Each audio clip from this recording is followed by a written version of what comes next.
ఏ వాక్యము, ఏ వాగ్దానం అయితే మన కంటికి కనపడుతుందో, మనము చదువుతున్నామో, అవి పరలోకములో ఎట్లా ఉంటాయంటే జీవముతోటి ఉంటాయి, ప్రాణముతోటి ఉంటాయి. క్రైస్తవులకు ఈ విషయం అర్థం కావటం లేదు. క్రైస్తవులు చాలామంది వాగ్దానాలను తీసుకుంటున్నారు, చాలామంది దేవుని యొక్క మాటలు తీసుకుంటున్నారు, చాలామంది దేవుని దగ్గర నుంచి దర్శనాలు చూస్తున్నారు. కానీ అవి దర్శనాలుగా, అవి వాక్యాలుగా, అవి వాగ్దానాలుగా తీసుకుంటున్నారు. కానీ అవి జీవము కలిగిన వాటిగా అవి తీసుకోవటం లేదు. క్రైస్తవులు ఎక్కడ నష్టపోతున్నారంటే వాక్యాలలాగా చూస్తున్నారు. కాదు, వాక్యము కాదు. ఆ వాక్యము పరలోకంలో ఏమై ఉన్నదంటే అది జీవమై ఉన్నది. ఆమేన్. ఈ వాక్యము ఏం చేస్తుందంటే, ఈ వాగ్దానము ఏం చేస్తుందంటే, ఆ వాక్యము నమ్ముతూ ఉన్నప్పుడు, ఆ వాగ్దానాలు నమ్ముతూ ఉన్నప్పుడు మనల్ని ఎక్కడికి తీసుకొని వెళతాయంటే ఆ పరలోకములు ఏదైతే జీవమై ఉన్నదో ఆ జీవము దగ్గరికి దేవుడు మనల్ని తీసుకొని వెళతాడు. ఆమేన్, హల్లెలూయా. ఇప్పుడు ఒక మనిషికి ఒక రోగం వచ్చింది. ఒక మనిషికి ఒక రోగం వస్తే దేవుడు ఆయన గాయపడిన గాయముల ద్వారా మీకు స్వస్థత కలుగుతుంది అన్నాడు. ఇప్పుడు ఆ మాట మన దగ్గర ఒక వాక్యమే, అవునా కదా? ఒక వాక్యము, లేకపోతే ఒక మాట, ఒక వాగ్దానం అనుకుందాం. ఇప్పుడు రోగం మన దగ్గర ఉంది. ఆ రోగం మన దగ్గర ఉంటే ఆ మాట మన దగ్గర ఉంది. ఆయన మాట ఇక్కడ మాటే, ఆయన మాట ఇక్కడ వాగ్దానమే. కానీ పరలోకములో మాత్రం అది జీవమై ఉన్నది. ఆమేన్. ఈ మాటను నువ్వు నమ్ముతూ ఉన్నప్పుడు, దేవుని గురించిన మాట నమ్ముతూ ఉన్నప్పుడు, దేవుని గురించిన వాక్యాన్ని నమ్ముతూ ఉన్నప్పుడు, వినుట దేవుని గురించిన వాగ్దానం వింటూ ఉన్నప్పుడు, ఆ మాటను నువ్వు నమ్ముతూ ఉన్నప్పుడు ఆ మాట నేను ఎక్కడికి తీసుకొని వెళ్తుందంటే ఆ మాట జీవము కలిగిన దేవుని యొద్దకు నిన్ను తీసుకొని వెళ్తుంది. హల్లెలూయా. ఎప్పుడైతే ఆ మాటలో నువ్వు వెళుతున్నావో, ఆ వాగ్దానంలో నువ్వు వెళుతున్నావో, ఆ మాట ప్రకారం నువ్వు వెళుతున్నావో అది జీవము దగ్గరికి తీసుకొని వెళుతుంది. ఆ జీవము నిన్ను ఏం చేస్తుంటే స్వస్థపరుస్తుంది. ఆమె వాగ్దానము లాగా చూస్తూ ఉన్నాం. అందుకనే వాక్యాలాగా ఉంటున్నాయి, మన బ్రతుకులు కూడా అలాగనే ఉంటున్నాయి.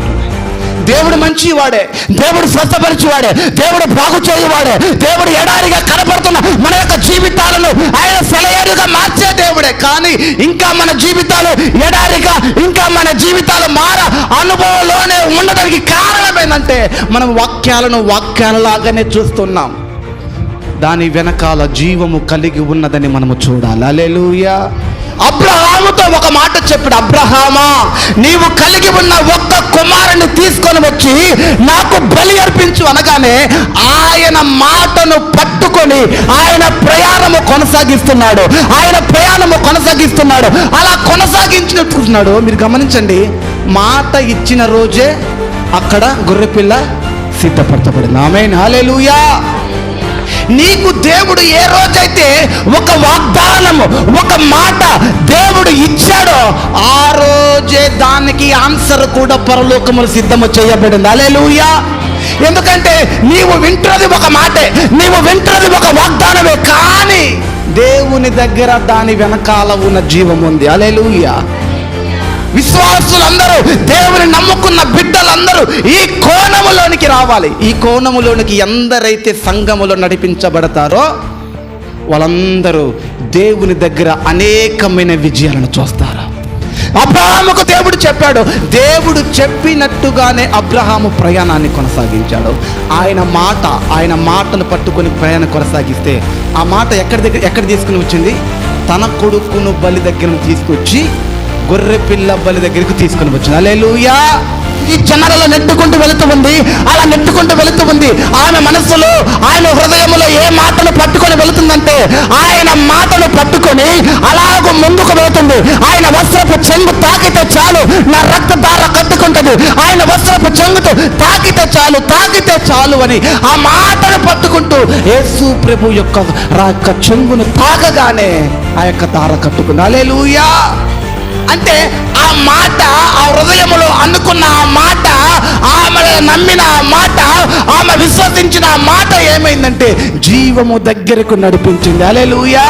ఆరోగ్యము దగ్గరకు నడిపించింది. అది విశ్వాసం అంటే. కాబట్టి నా ప్రియమైన దేవుని బిడ్డలారా, మీరందరూ ఈ మందిరానికి వస్తున్న నా బిడ్డలైన మీరందరూ మీరు ఎట్లా ఉండాలని కోరుకుంటానంటే, మీరందరూ దేవుని యొక్క మాట మీద, వాగ్దానాల మీద, దర్శనాల మీద, ప్రత్యక్షతల మీద ఆయనను వానుకొని బ్రతకాలన్నది నా కోరిక. మీరు ప్రార్థనా వీరులుగా మారాలి, ప్రార్థనా వీరులుగా కొనసాగాలన్నది నా యొక్క కోరిక. మీరందరూ బలహీనమైన విశ్వాసులుగా ఉండకూడదు. విశ్వాసములు మీరు ఎట్లా ఉండాలంటే రాటు తేలిన సైనికుల వల్ల మీరు కనపడాలి. ఆమె రోగం వస్తే ఇక రోగంతో చచ్చిపోతామని అనుకోకూడదు. అది మనల్ని ఏమీ చేయలేదు. ఆమె సమస్యలతో ఈ సమస్యలలోనే నన్ను నలిగిపోతాం అనుకోకూడదు. అది మనల్ని ఏమీ చేయలేదు. అది విశ్వాసం. నువ్వు కలిగి ఉన్న రోగం నిజము కాదు, నువ్వు కలిగి ఉన్న ఆరోగ్యమే నిజం, నువ్వు కలిగి ఉన్న సమస్య నిజము కాదు. నీవు ఏదైతే కలిగి సమస్యల చేత అల్లాడిపోతున్నావో అది నిజము కాదు. నిజము ఏమిటంటే నీవు కలిగి ఉన్న మంచి ఆరోగ్యం. ఆమె హల్లెలూయా. నా ప్రియమైన దేవుని బిడ్డలారా, మనము క్రైస్తవులుగా ఈ విధంగా ఆయన మాటను పట్టుకొని మనము కొనసాగాలి. దేవుడు నీ జీవితంలో కార్యాలు చేయాలంటే నీవు అపవాది దగ్గర సంతకం పెట్టకూడదు. దేవుని దగ్గర కార్యాలు చేయాలంటే నీవు అపవాది దగ్గర డోర్లు ఓపెన్ చేయకూడదు. నీవు దేవుని యొక్క మాటను నమ్ముకుంటూ మనము బ్రతకడం కొనసాగించాలి. ఆమె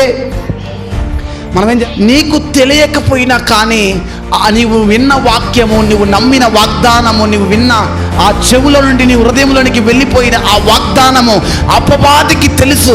అది జీవము కలిగినదని, అది జీవము కలిగిన మాట నువ్వు దాచిపెట్టుకుంటే నీ జీవితంలో అద్భుతాలు జరుగుతాయని అపవాదికి తెలుసు. ఆ జీవము కలిగిన మాట ప్రకారం నువ్వు బ్రతికితే నీ బ్రతుకు మారుతుందని అపవాదికి తెలుసు. ఆ జీవము కలిగిన మాటను నువ్వు పట్టుకుంటే నీ జీవితంలో కార్యాలు జరుగుతాయని అపవాదికి తెలుసు. అందుకనే ఆ మాటను వాడు బ్రతకనివ్వడు, ఆ మాటను వాడు జీవింపజేయడు. ఆ మాటకు ఎంత వరకు నిన్ను దూరం చేయడానికే ప్రయత్నం చేస్తా ఉంటాడు. ఇప్పుడు టీవీలు చూడొద్దు అని వాక్యం విన్నావు, ఇప్పుడు ఇంటికి వెళ్ళి టీవీ చూసావు, ఇప్పుడు ఆ మాట ఏమైపోయింది? చచ్చిపోయింది. ఇప్పుడు త్రాగొద్దు అని ఒక మాట విన్నావు, ఆ మాట ఏమైపోయింది? తాగితే చచ్చిపోయింది. ఇప్పుడు వాక్యము విత్తబడిన ఆ విత్తనము నీ జీవితంలో విత్తుతా ఉన్నావు, నీ జీవితంలో తీసుకుంటున్నావు, అది చచ్చిపోతుంది. నువ్వు తీసుకుంటున్నావు, అది చచ్చిపోతుంది. ఇంకా ఎక్కడ నీ జీవితం మొలవాలి? నీ జీవితము ఎడారిలాగానే మారిపోవడానికి కారణం ఏంటంటే విత్తబడిన మాటను నువ్వు చంపివేస్తున్నావు. నీ జీవితంలో విత్తబడిన వాగ్దానాలను నువ్వు చంపేస్తున్నావు. నీ జీవితంలో మొలవటానికి ఏమీ లేదు అసలు. ఎందుకంటే వాక్యమే జీవమయ్యున్నది, ఆ వాక్యమే దేవుని యొద్ద ఉన్నది. దేవుని యొద్ద ఏదైతే వాక్యం ఉన్నది అదే జీవమైనది. ఆ జీవము కలిగిన మాట నీ జీవితంలోకి వచ్చేసరికి ఆ జీవాన్నే నువ్వు చంపేస్తున్నావు. క్రైస్తవులలో ఇది కానీ తెలుసుకుంటే, ఈ మాట కానీ తెలుసుకుంటే వాళ్ళ బ్రతుకులు ఫలభరితంగా మార్చబడతామే. హల్లెలూయా. అందుకని ఆదివారం వచ్చినప్పుడు మీరేదో వాక్యము వింటూ ఉన్నప్పుడు దేవుడే మాట్లాడుతున్నట్టు. ఆమె హల్లెలూయా. మీరేదో స్వరము ద్వారా మాత్రమే కాదు, దర్శన ద్వారా మాత్రమే కాదు, దైవ జన్మల యొక్క నోటిలో నుంచి ఏ మాట అయితే వస్తుందో ఆ మాటను పట్టుకోవాలి. ఆ మాటను పట్టుకొని నీవు వాక్యాన్ని విని దానిని విశ్వసించడం జరుగుతూ ఉంటే ఆ మాట నేను ఎక్కడికి తీసుకొని వెళ్తుందంటే జీవము కలిగిన దేవుని యొద్దకు తీసుకొని వెళ్తుంది. ఆమె